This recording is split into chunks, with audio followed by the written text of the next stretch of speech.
I define motivation as the desire to achieve that which you believe to be worthwhile.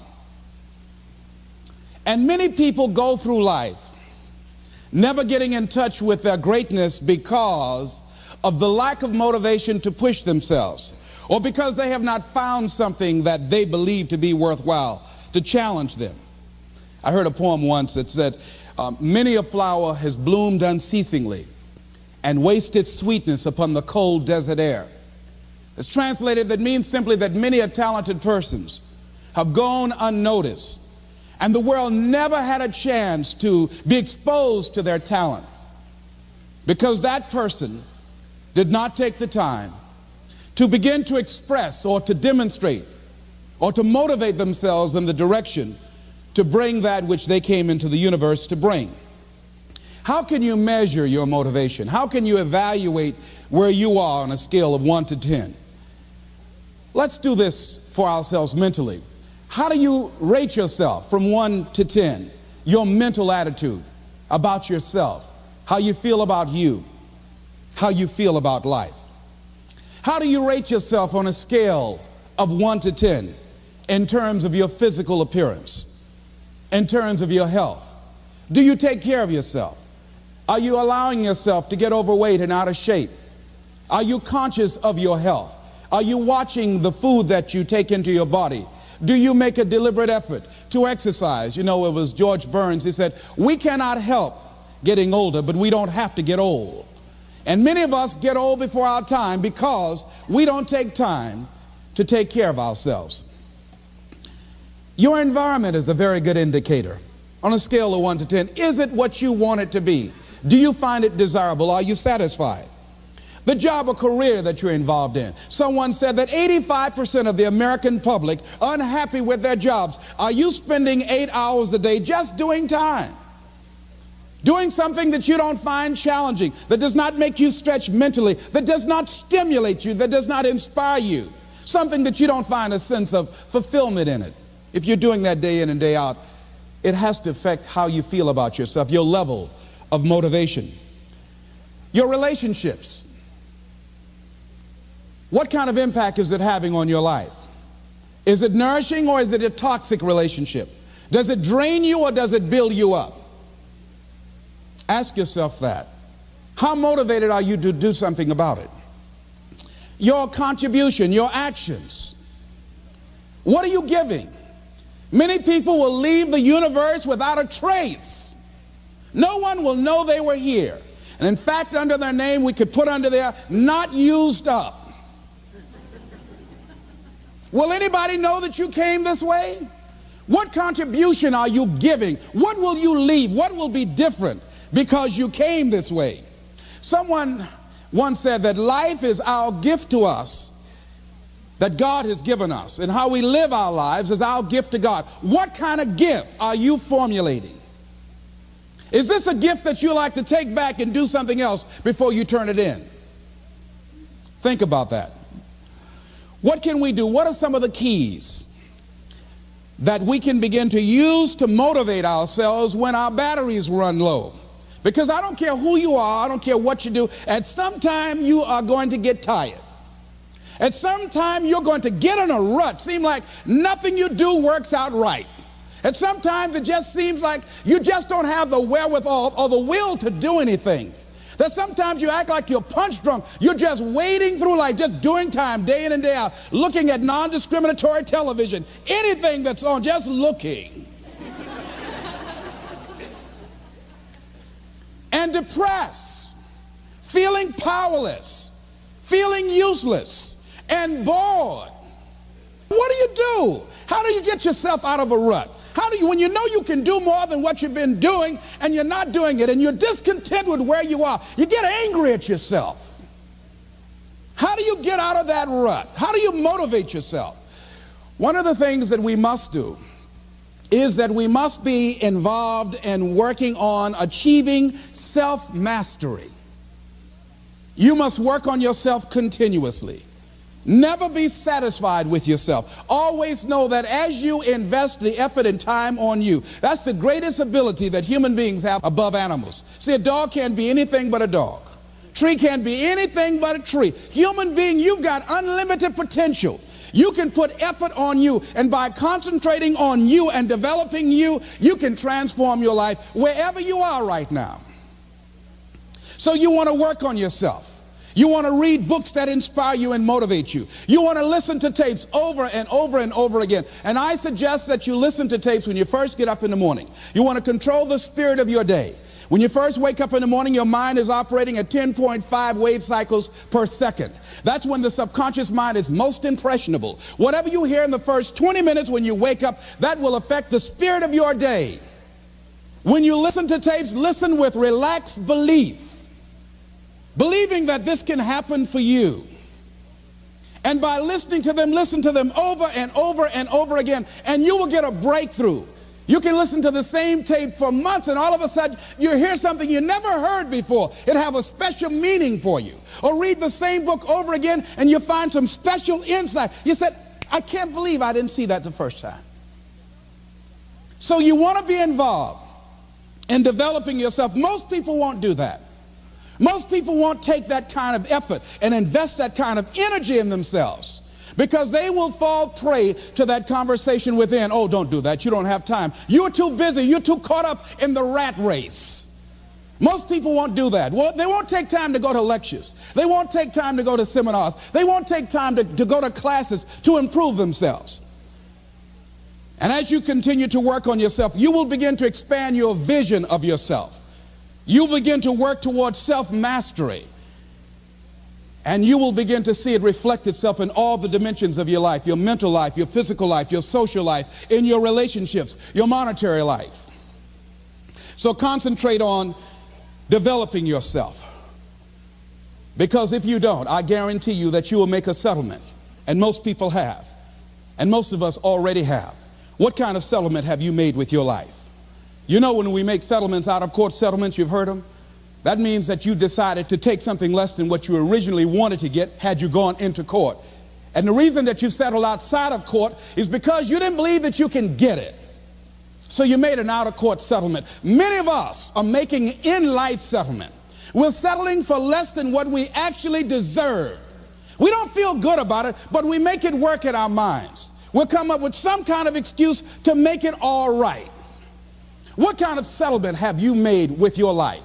Many of us settle for less than what we want out of relationships because we don't have the courage to change them.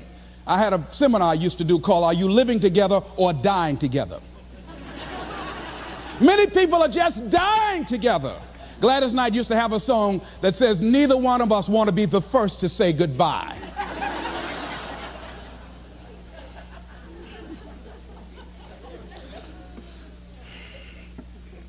The next thing is, in order to begin to find some keys to self-motivation to drive yourself, in addition to working on yourself, and as you work on yourself, you feel good about yourself, and as you feel better about yourself, you treat yourself differently. Develop a health plan.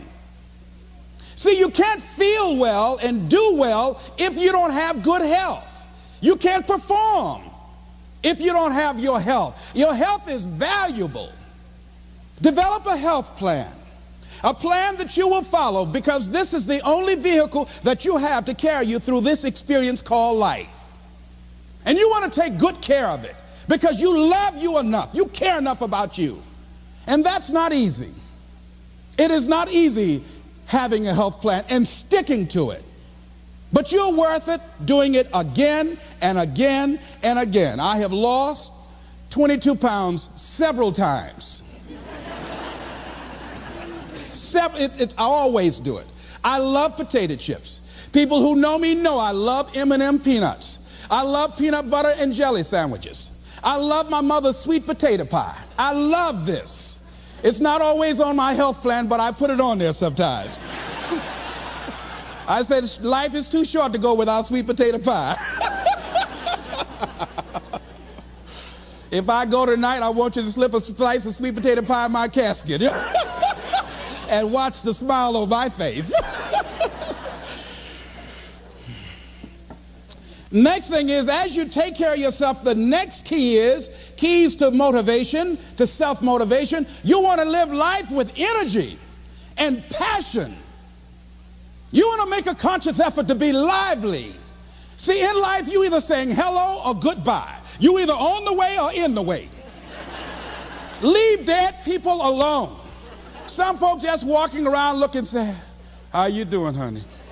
Stay away from these people. Just go away from them. It affects you.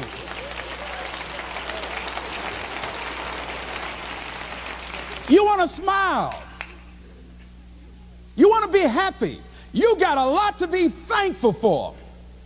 But you watch some of the faces around you every day. And I tell you, some of these faces, they will put you in a depressed state of mind. So you want to avoid these kind of faces. When you see them coming, turn your head. Next thing is that you want to monitor your inner conversations. The things that you say to yourself. You want to watch them, and in watching them, you want to take charge. A friend of mine told me this evening, and she did it excellently. She said, I didn't want to come tonight. I was feeling so depressed. And I said, I'm going anyhow. See, that was the conversation. Oh, you really don't feel like it. You really don't need to do it. You don't really need to read anything. Forget all that. That's that inner conversation. Oh, you don't need to worry about trying to go into your own business. Forget that. You can't do that. What if you lose everything you've got? That inner conversation that stops you from doing the things you want to do less, don't do that. How can you possibly think about being a motivational speaker? You don't have the contacts, you don't have the money, you don't know the right people. You're going to get up there and your mind's going to go blank. Forget all that. You remember that time you got up before some people and you panicked? You stood up and your mind sat down? Don't you remember? And I said, yes. And then I said, shut up. So you've got to learn to stand up to yourself inside yourself and short circuit, override that conversation that's always going on. 85% of what that conversation will tell you is negative. It's negative. It will tell you you're tired when you really are not tired. It will tell you you can't do it. It will fill you with fear. So you've got to watch that conversation. And when you find it going on, you've got to stand up to it and say, I'm going to do this anyhow. I'm afraid, but I'm afraid not to do it. And I'm not going to let you stop me. The biggest challenge that you will have in life is you. There's an old African proverb that says, if there's no enemy within, the enemy outside can do us no harm. The next thing that is a key to self-motivation is that you've got to ask yourself, what do I want out of life? What do you want out of life? What do you want out of a job? What do you want out of a career? What do you want out of a relationship? What do you want? What gives you your life? How will you know when you got it? What will make you happy? You need to know. You need to start asking yourself some questions. What do I really, really, truly want? You need to be exact about that.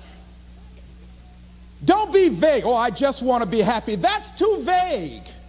What will make you happy? How will you know when you got it?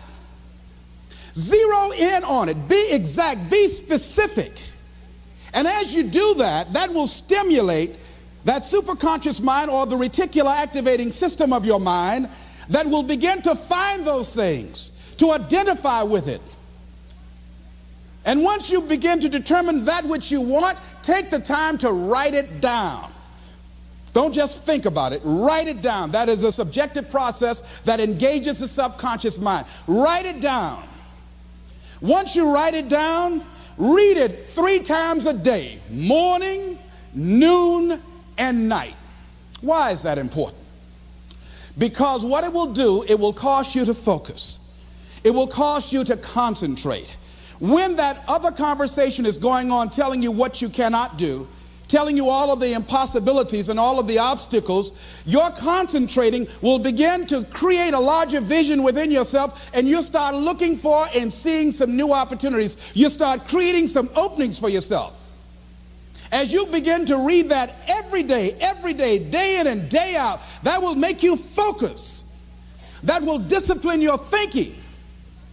And you'll get all kind of creative ideas. As I talk to you right now, being involved in this immersion process, you're going to create some openings for yourself. You're going to get some ideas. You're going to feel your adrenaline flowing, and you're going to think about something, some idea you had. And you say, I want to go back and I'm going to look at that again from a different vantage point, not from the level of the problem or the obstacles that I encountered, but from a higher vantage point. Because what you will begin to see and to know as I talk to the higher consciousness within you, that you are powerful, that you are a miracle worker, and that inner conversation has conditioned you to believe that you are not. And as you begin to discover the truth of who you are, whatever challenge that you're facing in life, and if you're living, you're facing some challenge, you'll begin to know that you're powerful and that you're a miracle maker. So as you begin to write down exactly what it is that you want, read it every day. The next thing is, see yourself there. How will you feel once you get there? What will the experience be like for you? What will be different? What kind of person do you have to become in order to get there? Visualize yourself there, living the experience. I remember when I ran for state representative in Columbus, Ohio, and I had a lot of people telling me, and you got to watch not only the conversation within, but the conversation without, telling me, Les, you can't possibly win. You can't do that. And I went down to the legislature, and I saw myself. I knew what I wanted. I saw myself in the chair. I pointed out the chair that I wanted. I used to go and sit up in the galleries and watch the legislative process. I used to go to the committee meetings and listen to legislation being introduced. I learned how to write legislation, how to amend legislation. I started thinking like a legislator, got up every day dressing, thinking like that, selling myself on it, seeing myself in the legislature. Mr. Speaker, I'm the gentleman from the 29th House District. I'd like to introduce a bill. I went in the legislature, walked around. I had the experience of it. And when I ran and won against overwhelming odds, they were shocked. I won the election even before it was held because I was living it in my mind. You want to see yourself beyond your circumstances. You got a challenge, see yourself beyond your challenge. See yourself with the challenge already resolved. And knowing that all is well, seeing yourself in control and in charge of your destiny, being healthy and happy. The next thing is, it is important in the area of motivating yourself, it's important to know why you're doing it. Because that mind will say, why bother? Why go through all this? This is too hard. No, throw in the towel. It's not worth it. Has it ever said that to you before? Here's how you can handle that. Here's how you override that. Write down 5 reasons why you deserve it. Why do you deserve what you want? Why you? Why do you deserve it? What meaning and value will it bring to your life? What's so different about you that you deserve your goal or this goal? And when you write down those 5 reasons, when you have some down moments, and you're going to have them, when that conversation starts talking to you, and it's going to talk to you, what you will do is you can pull that out and read it, and it will build you up. It will be your rod and your staff to comfort you through some challenging moments, because you're going to have some. Life will knock you between the eyes. It will catch you on the blind side, come out of nowhere, stuff you can't anticipate that will knock the wind out of you. You want to give up. That's why it's important for you to work on yourself, listening to tapes, building yourself up, talking to yourself with power, feeling, and conviction, building yourself up day in and day out, because it's coming. I guarantee you, life is just waiting. Oh, he's doing good now, huh? Very good. I remember I had an experience. I was pursuing my dream, and that's why you have to work on yourself. You don't know what's going to happen. And I was telling people, I had this big rally I had to do, was 5,000 people there. And I said, you must work on yourself. If you want a larger vision, you've got to empower yourself continuously, because life will catch you on the blind side. And after I finished my speech, I got a rousing standing ovation. And I went and called the young lady that I was dating at the time. I said, hey, guess what? I said, they love me. I got a standing ovation. And they were chanting, we want the motivator. We want the motivator. I said, listen, we want the motivator. Do you hear? She said, yes. Les, I need to talk to you. I said, well, wait a minute. You're talking about tough. I was getting off, and I'll be home soon. Les, I heard a voice in the background. Hurry up and tell him. Who's that? Les, you've been gone a lot and there's somebody else. What? And they came in. Les, come on, Mr. Motivator. They want you back out there. Wait a minute, hold a minute. What'd you say? I'm sorry, there's someone else. And I heard the voice say, hang the phone up. Clump. I say, wait a minute. I say, hey, Motivator, come on. They want you. Can't you hear them cheering? I say, okay. I say, when you working on a larger vision, I say, you got to really work on yourself because life will catch you on the blind side.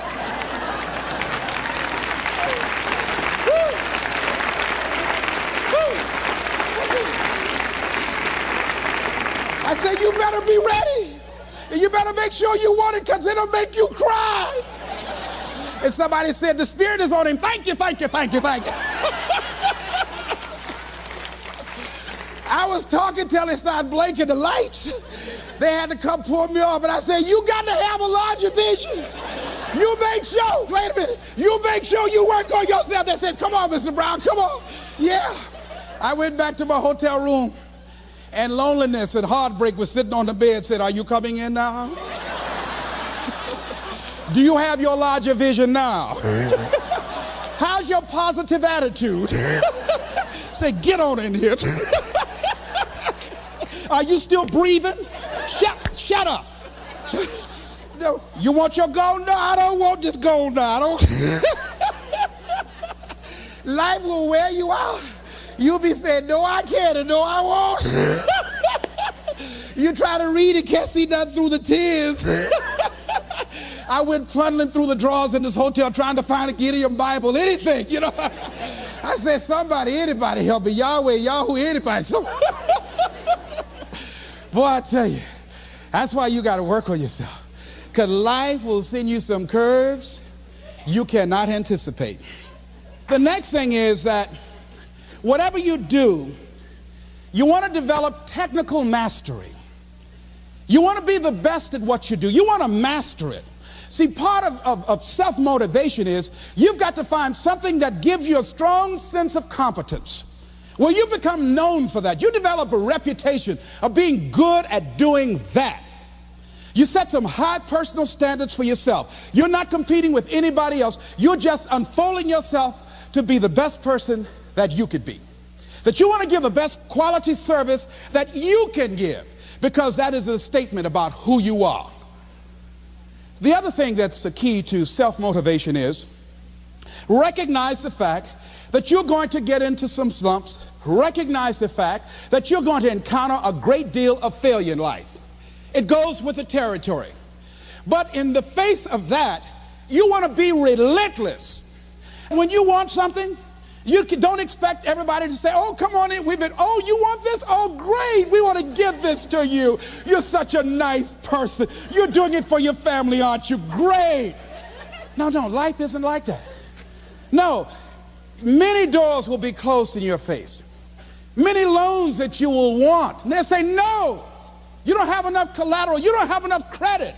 And most people will give up. But you've got to decide that I'm going to be fearless. I refuse to be denied. And I'm going to go all out. I'm going to be relentless. I don't care how many no's I encounter. I like something Isaiah Thomas said when he's getting ready for a basketball game. He said, I'm going to either shoot us in or shoot us out, but I'm not going to not do anything. And that's the way to go. You can't make a basket unless you shoot the ball. You can't hit a home run unless you take a swing at it. Most people won't even take a swing. Well, I probably won't make it anyhow. That's the conversation within. They probably won't give it to me anyhow. If you want something, you've got to be relentless. You've got to decide, I deserve this, and I'm going to have it. And you go all out to get it. That drives you. The next thing is that when you want something out of life, you've got to be willing to go into action. Don't wait around for things to be just right. Don't wait for things to be perfect. Don't wait for the ideal situation. It will never be ideal. There will always be a reason. Well, as soon as the children grow up, or as soon as I pay my bills, or as soon as I get my divorce, as soon as I get enough money together, do what you can, where you are with what you have, and never be satisfied. A lot of people never take a chance in life. They don't want to take any chances. They want the situation to be ideal. See, that's not walking by faith. That's walking by sight. If I can see it, I'll do it. No. That's a lot of people saying, if I can see it, I'll believe it. No. If you believe it, you can see it.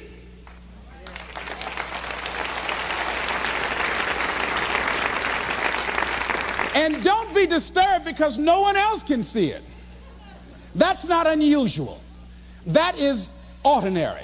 But because you want some different kind of results in your life, you've got to be willing to be unreasonable. If you want unreasonable results in your life, you've got to be willing to be unreasonable. Part of being unreasonable, you don't judge according to appearances. Part of being unreasonable, you can see it because you believe it. That's part of being unreasonable. Part of being unreasonable, you're like Paul who said, you must have the faith to call forth those things that be not as though they were. That's part of being unreasonable. Most people won't do that. Most people say, call me when you get it together. Then I'll support you. The other thing is that one of the keys to self-motivation that empowers you is that you want to find a cause larger than yourself. Find something that you can contribute to. Find something that you can make a difference because you can. Part of what feeds your larger vision, part of what gives you a reason for being, part of what gives you your life is being able to give something back. Say, I can't afford to give anything. You can't afford not to give. Give your time. Give your talent. If it's nothing, just to go over there and lick envelopes. I don't know exactly what I'm going to do, but I'm going over there. It's part of my tithing in the universe. Once you develop that special sense of mission, and that's what you develop when you're part of a larger cause than yourself, it drives you. You don't need an alarm clock to get up in the morning. You have special power. You'll go places and folk will like to be around you. They will know there's something different about you. When you go in, they'll say, hey, that's somebody important. I want to know who you are. I just want to be near you. That energy that you have, that consciousness that you will embody will affect everybody around you. The next thing is that you want to create a home court advantage for yourself. You've got to be aware of who you have around you. So you want to be selective. Have friends that will enable you to grow. I have friends that help me to grow spiritually. These are my spiritual friends. I talk spiritual stuff with them. I have some other friends who are just intellectual friends. They make me grow intellectually. They make me stretch. I have some professional friends. I'm a member of the National Speakers Association. I get together with other speakers and we learn from each other and we grow from each other. I have other friends who are just social friends. All we do is just socialize together. We'll look at a basketball game together or go out dancing, but that's all we can do. We don't talk anything serious, nothing spiritual, nothing intellectual. That's not that kind of relationship. Nothing heavy up in here. Have other friends, we walk together. That's all we can do, walk together. Talk about we're going to lose weight one day by and by for good, all right? That's all we do. Nothing else. So, according to the relationships that you develop, we grow from people and projects. And the relationships that you develop can enhance and can enrich your life, or they can drain you. I know many talented people who had a great deal of potential, but because they didn't surround themselves with other people that will inspire them to transcend themselves, they never realize their greatness, and they will end up going to their grave with all their good stuff still in them. So you want to look at your relationships, the people that you're involved with, the people that you communicate with most often, and you want to ask yourself the question, what am I becoming because of this relationship? Does it inspire me? Am I motivated? Am I encouraged? Am I driven to develop myself? Am I seeking my own greatness? What kind of person am I becoming because of this relationship? Am I becoming more cynical and negative about life? Ask yourself that. The next thing is, you've got to say yes to your life. You've got to say yes. Yes to my dreams. Yes to me. Yes, I can make it.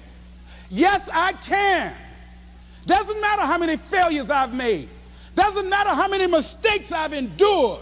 Doesn't matter about my defeats. Doesn't matter about what I've done. Yes, yes. I don't care about the fact I'm in a hole now. Doesn't matter about where I am. Yes, the last chapter to my life has not been written yet. If you judge me now, you'll judge me prematurely. I haven't exposed all my stuff yet. I'm still in the process of transforming my life. I'm still in the process of becoming. Yes. I had somebody in my life at one time told me, you'll never make it. And I said, I'll show you. And what energized me, what motivated me was something that Frank Sinatra said. He said, the best revenge is massive success.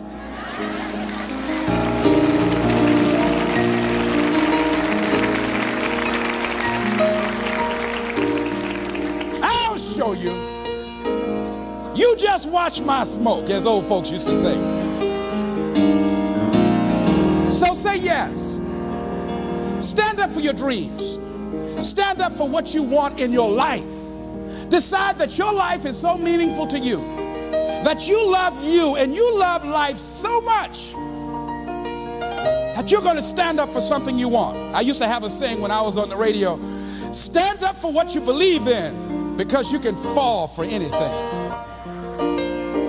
So what I say to you this evening, that you are powerful. You have miracle working power in your life right now. But you've got to work on yourself. You've got to develop yourself. You've got to talk to yourself day in and day out, selling yourself on you and on your potentials. And you've got to know that you are worth all of your effort. And that the key to your motivation, as you get a larger vision of yourself, is to know that you have something to give. Is to know that you have a reason for being in the universe at this point in time. I want you to stand up for your life right now. Anybody want to stand up for your life? Stand up for your dream? Stand up for your dream.